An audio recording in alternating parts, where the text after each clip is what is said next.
Hi, boys and girls. My name is Mrs. F, and I will be reading a story to you today. This story is called, or the title, Radio Man. It's a story in English and Spanish. The author is Arthur Dorros, and the Spanish translation is by Sandra Marulanda Dorros. I will be just reading the English version.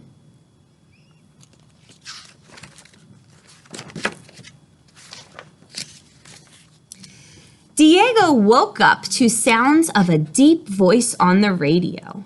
Buenos dias, good morning. The words in Spanish and English echoed across the room. This is the voice of the border. Good morning, Texans.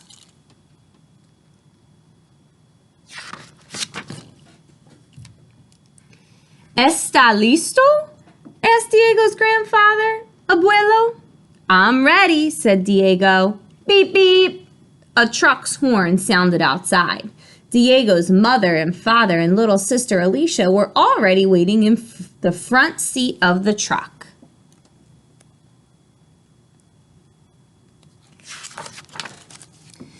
Diego carried the radio and climbed into the truck. Hey, Radio Man, called Diego's friend David. David called him Radio Man because Diego was always listening to the radio. Can I ride with you today? Sí, vamos, said Papa, waving. Let's go, said Diego. We won't see each other for a while. My family's leaving here tomorrow. So is my family, said David.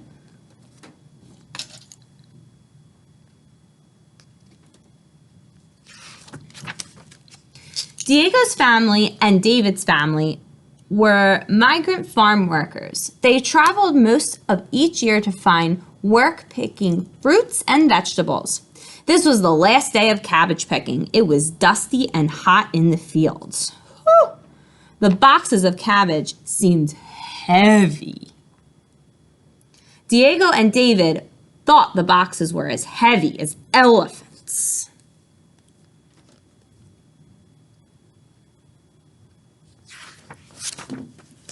While they rode back to the cabins, Diego turned the radio into a station and played songs in Spanish. Everyone was tired from the work. Canta, said Mama. Diego sang. David tapped a rhythm on the side of the truck, and Mama helped Alicia clap her hands in time for the music.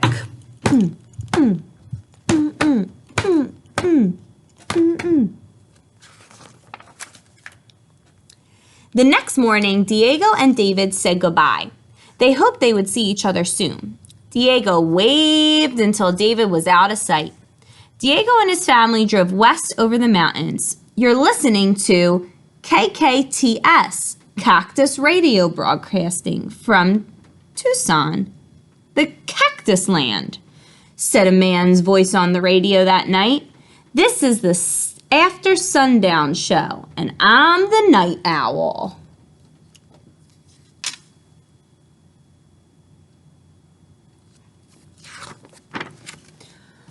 On highways, on narrow roads, and through small towns, the family drove from farm to farm looking for work.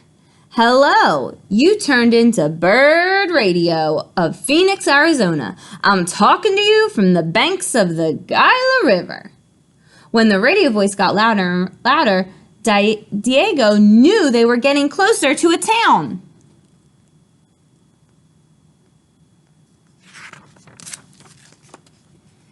At the melon farm, where his family found work, Diego saw his cousins Sophie and Ernesto. Their families had also found work here. He hadn't seen his cousins in a long time. The three walked to school together every morning. When they went back to the fields after school, they looked for Gila monsters. Once David had told Diego about Gilas, the Diego had never seen one. There's a Gila, said Diego on the last day of picking. It looks like a dinosaur, Ernesto, said Sophie.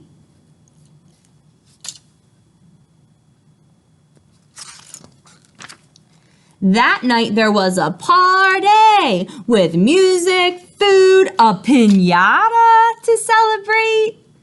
The end of the melon picking. The people danced to music from the radio. Sophie broke the piñata. I didn't think you could run so fast, Diego said to Ernesto. You look like you're being chased by gailas, said Ernesto.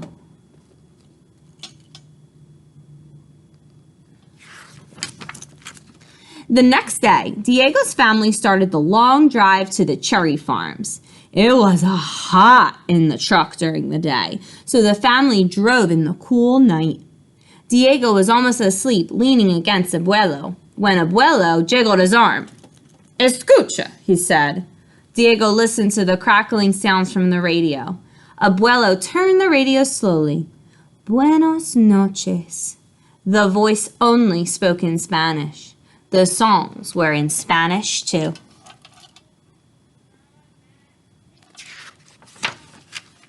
Abuelo heard one of his favorite songs. He told Diego that the station was far, far away in Mexico. Abuelo had listened to the same song in the village where he grew up. He told Diego about the village, about the forest where butterflies looked like leaves on trees, and about how the houses were shining in the moonlight.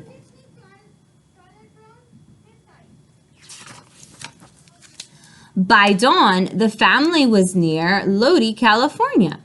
Good morning, everyone, said the woman's radio voice. She played a song called Stuck in Lodi Again. Diego had heard that every summer when he and his family came to Lodi to pick up cherries, but Diego never felt stuck in Lodi. He always met someone he knew. Maybe David would be there. Diego saw two boys he had known at school in Arizona, but he did not find David.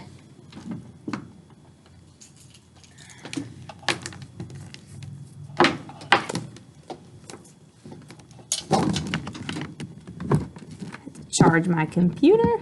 There we go.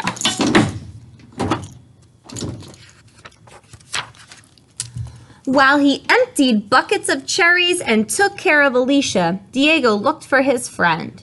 During all the days of cherry picking, he looked, but David did not arrive.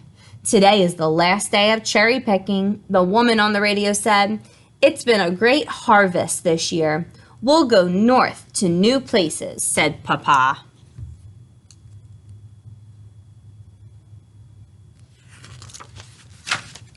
Papa drove until fog swirled around the truck.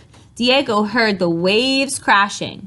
You're listening to Big Radio in Crescent City, gateway to the Giants, the radio man said. The Giants were redwood trees. One tree had a tunnel big enough to drive through. I'll tell David about this, said Diego.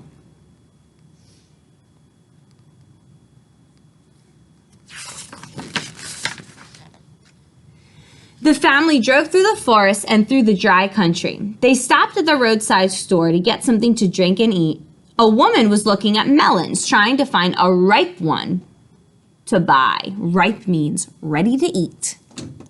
Diego wondered if those melons and his family had picked. He looked at the rows of fruit and vegetable because he knew how to pick them.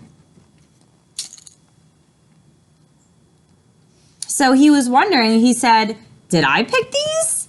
Because I picked them in the last place I was at. I wonder if they're selling the melons I picked. Finally, the family reached the orchards of trees so heavy with apples that the branches almost touched the ground. Look at all those apples. Diego had never been there before. Now there was announcements from the radio of KMPO, Campo, farm workers radio from the sunny side of Washington. The radio announcer gave a telephone number so that people could call in and give their messages. Diego turned up the volume.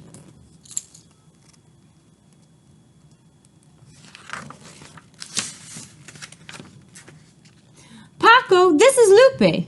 Feliz cumpleaños! Happy birthday! Elena, your cousin, called. She will arrive on Friday. Diego listened to the messages and to the KMPO telephone number again. He ran to the telephone and called the station. The announcer answered, Buenos dias. Do you have a message? Diego did have a message. Hello, David. This is Diego. Are you here? Diego heard his own voice on the radio.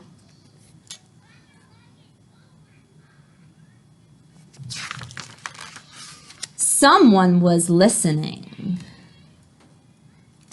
I wonder if his friend was listening.